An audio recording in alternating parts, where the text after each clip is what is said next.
আসসালামু আলাইকুম, স্বাগত লিডস নিউজে। সম্মানিত দর্শক, একটা সোশ্যাল মিডিয়ার পোস্ট নিয়ে কথা বলবো। ট্রুথ সোশ্যাল, না ক্ষমা করবেন, এটা আসলে শুধু সোশ্যাল মিডিয়ার পোস্ট নয়, এটা হচ্ছে একটা রাষ্ট্র দখলের ঘোষণা। সেটা নিয়ে কথা বলবো। মার্কিন প্রেসিডেন্ট ডোনাল্ড ট্রাম্প সামাজিক যোগাযোগ মাধ্যম তার যেটা নিজস্ব ট্রুথ সোশ্যাল, সেখানে তিনি পোস্ট দিয়ে লিখেছেন তিনি এখন ভেনেজুয়েলার ভারপ্রাপ্ত প্রেসিডেন্ট। মানে জানতে আসলে ইচ্ছা করছে যে রাষ্ট্র কি এখন সোশ্যাল মিডিয়া পোস্টে চলে? নির্বাচন বা যোগদান এগুলো এখানেই হয়। চলুন দেখি আসলে কি পোস্ট করেছেন ডোনাল্ড ট্রাম্প। উইকিপিডিয়ার মতো করে বানানো একটি ছবি, আপনারা দেখে বুঝতে পারবেন। সেখানে ট্রাম্পের নিজের একটি ছবি, তার নিচে লেখা ভেনেজুয়েলার ভারপ্রাপ্ত প্রেসিডেন্ট, জানুয়ারি 2026 থেকে ক্ষমতাসীন। আর একটু নিচে লেখা আছে ভাইস প্রেসিডেন্ট হিসেবে নাম রয়েছে মার্কিন ভাইস প্রেসিডেন্ট জেডি ভ্যান্সের। কিন্তু উইকিপিডিয়ার আসল পেজে এমন কিছু নেই। কিন্তু কোনো আন্তর্জাতিক সংস্থা এ বিষয়ে কোনো স্বীকৃতিও দেয়নি বা দিয়েছে বলে এমন কোনো তথ্য প্রমাণ আমাদের সামনে নেই। তবু এই পোস্টটা ভাইরাল হয়েছে, কারণ এটা ট্রোল নয়, এটা আসলে একটা ক্ষমতার বার্তা। সে কারণেই এটি আসলে এত ভাইরাল হয়েছে। ট্রাম্প এখন যা বলেন যা করেন বরাবরই তিনি ট্রোলের শিকার হন বা এটি ভাইরাল হয়। তো যে পোস্টটি নিয়ে কথা বলছি, এই পোস্টের ব্যাকগ্রাউন্ডটা কিন্তু যথেষ্ট ভয়ঙ্কর। কারণ কি? কারণ হচ্ছে এই পোস্টে এসেছে, এই পোস্টটি এসেছে এমন সময়, ঠিক যখন ভেনেজুয়েলার প্রেসিডেন্ট নিকোলাস মাদুরোকে তার স্ত্রী সহ আটক করে কারাকাস থেকে সরাসরি যুক্তরাষ্ট্রে নিয়ে যাওয়া হয়েছে।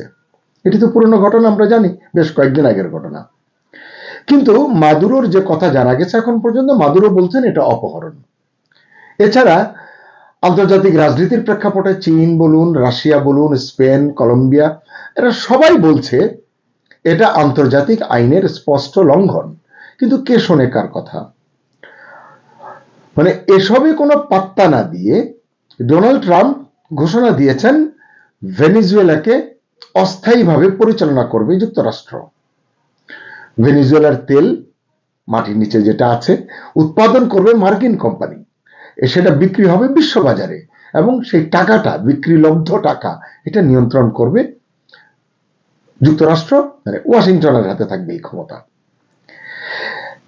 প্রিয় দর্শক শ্রোতা, আপনি বলুন, এই এতক্ষণ যে কথাগুলো বললাম, যে বার্তা আপনারা পেলেন, এটা কি আসলে গণতন্ত্রের কথা? বিশ্বব্যাপী গণতন্ত্রের সবক দিয়ে চলে যারা, যে দেশগুলো, যে মোড়লরা বিশ্বব্যাপী, একে ওকে আপনাকে আমাকে গণতন্ত্রের সবক দেবে এরা, অথচ এরাই এমন কাজ করবে। যেন মনে হবে আপনার কাছে যে এটি আসলে গণতান্ত্রিক কোনো যুগ নয়, সময় নয়, এটি হচ্ছে পুরনো দিনের উপনিবেশ, জাস্ট নতুন মোড়কে এসেছে, এইটুকুই। ইতিমধ্যে ভেনেজুয়েলায় ডেলসি রদ্রিগেজ অন্তর্বর্তী প্রেসিডেন্ট হয়েছেন। ট্রাম্প তাকেও হুমকির মুখে রেখেছেন, বলেছেন যুক্তরাষ্ট্রকে যথাযথ সহযোগিতা না করলে মাদুরোর চেয়েও খারাপ পরিণতি হবে। হুমকি ধামকি দিয়েই যদি কাজ হয়ে যায়, অসুবিধা কি? একটি দেশের রাষ্ট্রপ্রধানকে এভাবে হুমকি দেওয়া, এটা কেমন কূটনীতি বা কোন কূটনীতির আওতায় এটি পড়ে? নাকি এটি কেবলই পাওয়ার শো, ক্ষমতার দম্ভ? আজ ট্রাম্প যদি সোশ্যাল মিডিয়ায় একটা পোস্ট দিয়েই জগৎ সংসারকে, আইন কানুনকে তোয়াক্কা না করে ভেনেজুয়েলার প্রেসিডেন্ট হয়ে যান বা হতে পারেন, তাহলে প্রশ্ন উঠবেই, বিশ্ব কি আবার শক্তির আইনে ফিরছে, যেখানে ভোট নয়, রাষ্ট্র ক্ষমতা ঠিক করছে বা ঠিক করবে বন্দুক, মাটির নিচের তেল বা খনিজ সম্পদ এবং সোশ্যাল মিডিয়ার পোস্ট? আসলে ভয়টা এখানেই। কারণ আজ ভেনেজুয়েলাকে নিয়ে আমরা কথা বলছি, জানি না আগামীকাল তালিকায় কোন দেশের নাম উঠতে পারে। সবাই ভালো থাকুন, সুস্থ থাকুন, নিরাপদে থাকুন। আল্লাহ হাফিজ।